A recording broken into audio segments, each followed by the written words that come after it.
Assalamualaikum warahmatullahi wabarakatuh. Pada kesempatan ini saya ingin berbagi tentang panduan pembelajaran dan asesmen dalam kurikulum Merdeka. Adapun isi dari pembahasan ini merupakan gambaran atau ringkasan dari buku yang dikeluarkan oleh Kemdikbud dengan judul yang sama. Buku tersebut membahas tentang proses yang harus disiapkan oleh seorang guru dalam merancang pembelajaran dari awal hingga akhir. Nah, pada pembahasan tentang merancang pembelajaran terdapat 4 hal penting yang perlu dipahami oleh Bapak Ibu guru. Pertama adalah tentang memahami capaian pembelajaran, merupakan kompetensi pembelajaran yang harus dicapai peserta didik. Kemudian ada merumuskan tujuan pembelajaran. Yang ketiga ada menyusun alur tujuan pembelajaran, ini dikembangkan dari tujuan tadi. Kemudian terakhir ada merancang pembelajaran. Di bagian ini kita akan membahas tentang pembuatan modul ajar, khususnya bagaimana proses penilaiannya juga atau asesmen pembelajarannya. Yang perlu diketahui juga Bapak Ibu, dalam implementasi kurikulum Merdeka ini, pemerintah atau Kemdikbud khususnya memberikan 3 opsi pilihan terkait administrasi dalam perencanaan pembelajaran. Opsi yang pertama yaitu mengembangkan sepenuhnya alur tujuan pembelajaran atau perencanaan pembelajaran.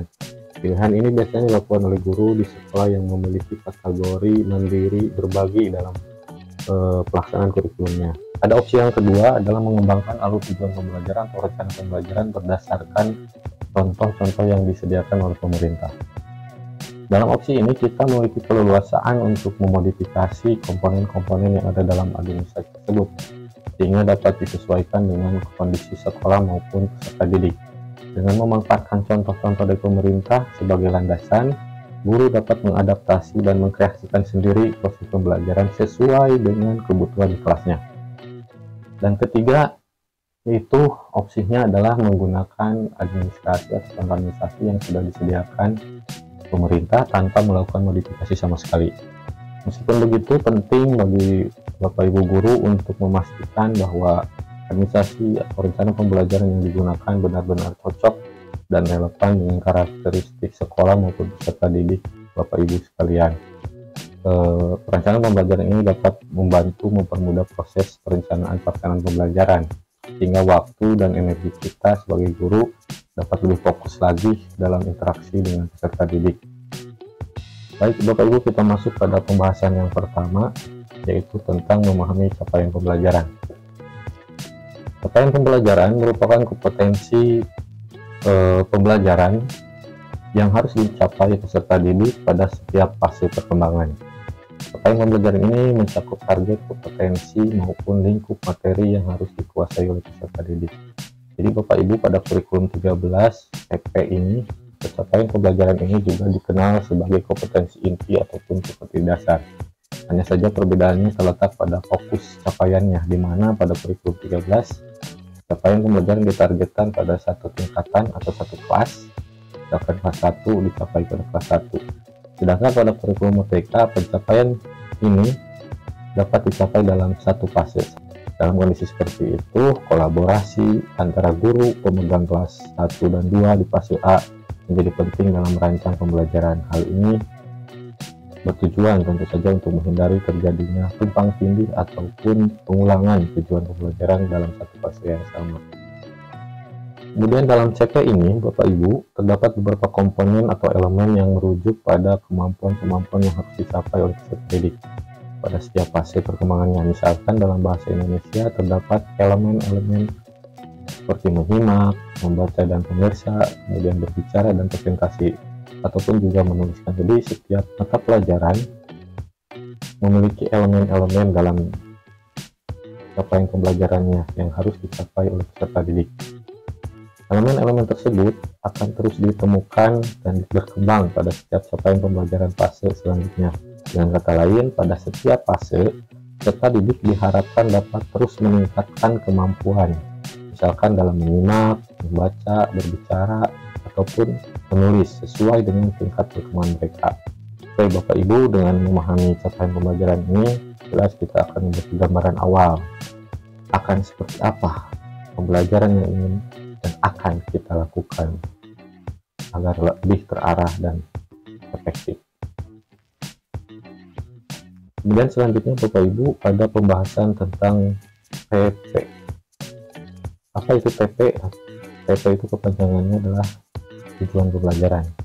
Jadi setelah kita memahami CP atau capaian pembelajaran, kita guru perlu mengembangkannya menjadi ke dalam beberapa tujuan pembelajaran, dan dalam penulisan tujuan pembelajaran ini harus memuat dapat memuat dua komponen utama, yaitu pertama yaitu kompetensi yang hendak dicapai peserta didik dan apa materi atau lingkup materi yang dipelajari peserta didik itu. Jadi dua komponen ini harus muncul dalam tujuan pembelajaran setelah dikembangkan dari capaian pembelajaran. Ini pengertiannya: kompetensi yaitu kemampuan atau keterampilan yang perlu ditunjukkan atau didemonstrasikan peserta didik, sementara lingkup materi yaitu konten atau konsep utama yang perlu dipahami pada akhir satu unit pembelajaran atau pada akhir fase atau pada akhir pembelajaran. Seperti yang sudah tadi disinggung bahwa dalam capaian pembelajaran itu dibagi ke dalam beberapa elemen. Dalam contoh ini ada elemen minimal, misalkan dalam kita menyusun tujuan pembelajaran. Kemudian dari CP ini kita dapat mengembangkannya menjadi tujuan pembelajaran berdasarkan atau dengan melihat kata kerja operasionalnya. Sebagai contoh, kita mengambil kalimat ini: mampu bersikap menjadi pendengar yang penuh perhatian. Nah, ini bisa dijadikan menjadi satu tujuan pembelajaran dengan menuliskan kalimat KKO-nya, itu menunjukkan sikap sebagai pendengar yang penuh perhatian. Ini sudah jadi satu tujuan. Kemudian kita mengembangkannya lagi, misalkan pada kalimat ini: peserta didik menunjukkan minat pada tuturan yang didengar serta mampu memahami pesan lisan. Kita ambil sampai dengan didengar, jadi menunjukkan KKO-nya itu minat sebagai kontennya, tuturan dan didengar itu juga salah satu lingkup materi atau kontennya. Kemudian bisa lagi dikembangkan, di sini masih ada misalkan mampu memahami. Nah, ini memahami sebagai kata kerja operasionalnya digunakan sebagai tujuan pembelajaran, memahami pesan lisan dan informasi dari media audio, teks aural dan sebagainya. Nah, ini bisa salah satu cara sederhana untuk mengembangkan tujuan pembelajaran berdasarkan capaian pembelajaran atau CP yang ada. Itu Bapak Ibu, kita juga bisa mengembangkan lebih jauh lagi dengan melihat CP-CP yang ada pada setiap mata pelajaran atau elemen pada setiap mata pelajaran. Yang penting kita berdasar pada kerja operasionalnya. Jadi dalam mengembangkannya kita bisa menggunakan teori pendekatan taksonomi Bloom dengan mengumpulkan kemampuan kognitif menjadi tahapan-tahapan pembelajaran. Seperti contoh di sini ada level 1, 2, 3, 4, 5, dan 6 dari mengingat sampai menciptakan. Dan kita juga bisa menggunakan tabel kerja operasional. Ini mengingat itu terdiri dari kalimat-kalimat operasional seperti ini: mengutip, menyebutkan, menjelaskan, dan seterusnya. Juga sampai kita bisa menggunakan kata-kata kerja operasional ini sampai C5, C6 sampai kalimat mengumpulkan. Jadi kita memanfaatkan kalimat-kalimat operasional yang ada pada teori taksonomi Bloom sebagai dasar dalam pembuatan tujuan pembelajaran. Selanjutnya Bapak Ibu, di bagian ketiga kita juga perlu memahami atau mengetahui alur tujuan pembelajaran atau dikenal dengan singkatan ATP. ATP ini memiliki fungsi yang serupa dengan silabus pada kurikulum sebelumnya, yaitu untuk perencanaan dan pengaturan pembelajaran dan asesmen secara garis besar untuk jangka waktu 1 tahun biasanya. Nah, dalam menyusun alur tujuan pembelajaran ini ada beberapa prinsip yang perlu diperhatikan oleh Bapak Ibu. Prinsip yang pertama adalah tujuan pembelajaran adalah tujuan yang lebih umum, bukan tujuan pembelajaran harian. Jadi dalam menyusun alur tujuan pembelajaran ini sifatnya masih umum. Kemudian juga perlu diperhatikan alur tujuan pembelajaran harus tuntas satu fase dan tidak terpotong di tengah jalan. Ini penting. Jadi dalam satu fase itu tidak boleh terpotong atau hilang. Kemudian alur tujuan pembelajaran perlu dikembangkan secara kolaboratif seperti yang sudah disebutkan tadi. Kemudian alur tujuan pembelajaran fokus pada capaian pelajaran, bukan profil pelajar Pancasila. Jadi fokusnya tujuan pembelajaran, misalkan anak menguasai bilangan, Itu fokusnya bukan pada profil pelajar Pancasila seperti karakter mandiri, gotong royong dan lain sebagainya. Itu beda ranah. Profil pelajar Pancasila itu dicapai lewat kegiatan proyek. Nah, juga perlu pada alur tujuan pembelajaran ini kita tidak perlu dilengkapi dengan pendekatan atau strategi pembelajaran, karena ini pendekatan strategi pembelajaran nanti akan muncul pada perencanaan pembelajaran pada modul ajar. Nah, ini sebagai contohnya Bapak Ibu, alur tujuan pembelajaran seperti tadi sudah dicontohkan. Menyimak, ini dibuatkan ada 3 tujuan pembelajaran, kemudian pada memirsa atau membaca juga ada 3. Nah, ini digabungkan tapi disusun secara sistematis, dibuat secara runut dari satu tujuan ke tujuan yang lain, dan tentunya juga menentukan tujuan pembelajarannya, mana yang akan dicapai pada kelas 1 dan mana yang akan dicapai pada kelas 2. Jadi ditentukan pada ATP ini mana tahap 1, tahap 2-nya, atau di kelas 1, di kelas 2-nya, ataupun 3 dan 4-nya. Makanya ini disusun pada saat awal tahun pelajaran, biasanya di dalam kegiatan in-house training tingkat sekolah dalam membagi tujuan pembelajaran ini atau menyusun alur tujuan pembelajaran ini. Selanjutnya, rencana pembelajaran dirancang untuk memandu guru dalam melaksanakan pembelajaran sehari-hari untuk mencapai suatu tujuan pembelajaran. Jadi Bapak Ibu, rencana pembelajaran ini tentu saja disusun berdasarkan tadi alur tujuan pembelajaran. Dan perlu diingat kembali bahwa alur tujuan pembelajaran itu tidak ditetapkan oleh pemerintah, sehingga guru yang satu dengan yang lain mungkin akan berbeda dalam menyusun atau menentukan atau menggunakan alur tujuan pembelajarannya, meskipun dalam mengajar fase yang sama. Selanjutnya, Bapak Ibu juga perlu memperhatikan bahwa perencanaan pembelajaran ini disusun dalam bentuk modul ajar. Kenapa menggunakan modul ajar? Tujuannya adalah agar pendidik mengajar secara fleksibel yang pertama, dan juga pembelajaran lebih bersifat kontekstual, lebih secara kontekstual dengan kehidupan yang dibutuhkan atau kehidupan sehari-hari peserta didik, lebih nyata. Kemudian juga agar pendidik tidak kaku dalam menentukan bahan ajarnya, jadi tidak kaku dengan hanya menggunakan buku teks pelajaran yang sama misalkan setiap waktu. Jadi dengan cara ini tentu saja kita dapat memanfaatkan berbagai sumber belajar, baik itu dari browsing internet, kemudian dari YouTube, atau juga dari buku referensi lainnya dalam mengajar, yang tentunya yang penting adalah sesuai dengan alur tujuan pembelajaran yang kita tetapkan. Nah, perlu diketahui juga jika Bapak Ibu hendak menyusun modul ajar, perlu memperhatikan adanya komponen-komponen berikut ini. Nah, ini yang versi minimumnya, minimum komponen yang harus ada ini. Kemudian dalam versi lengkapnya juga Bapak Ibu dapat melihat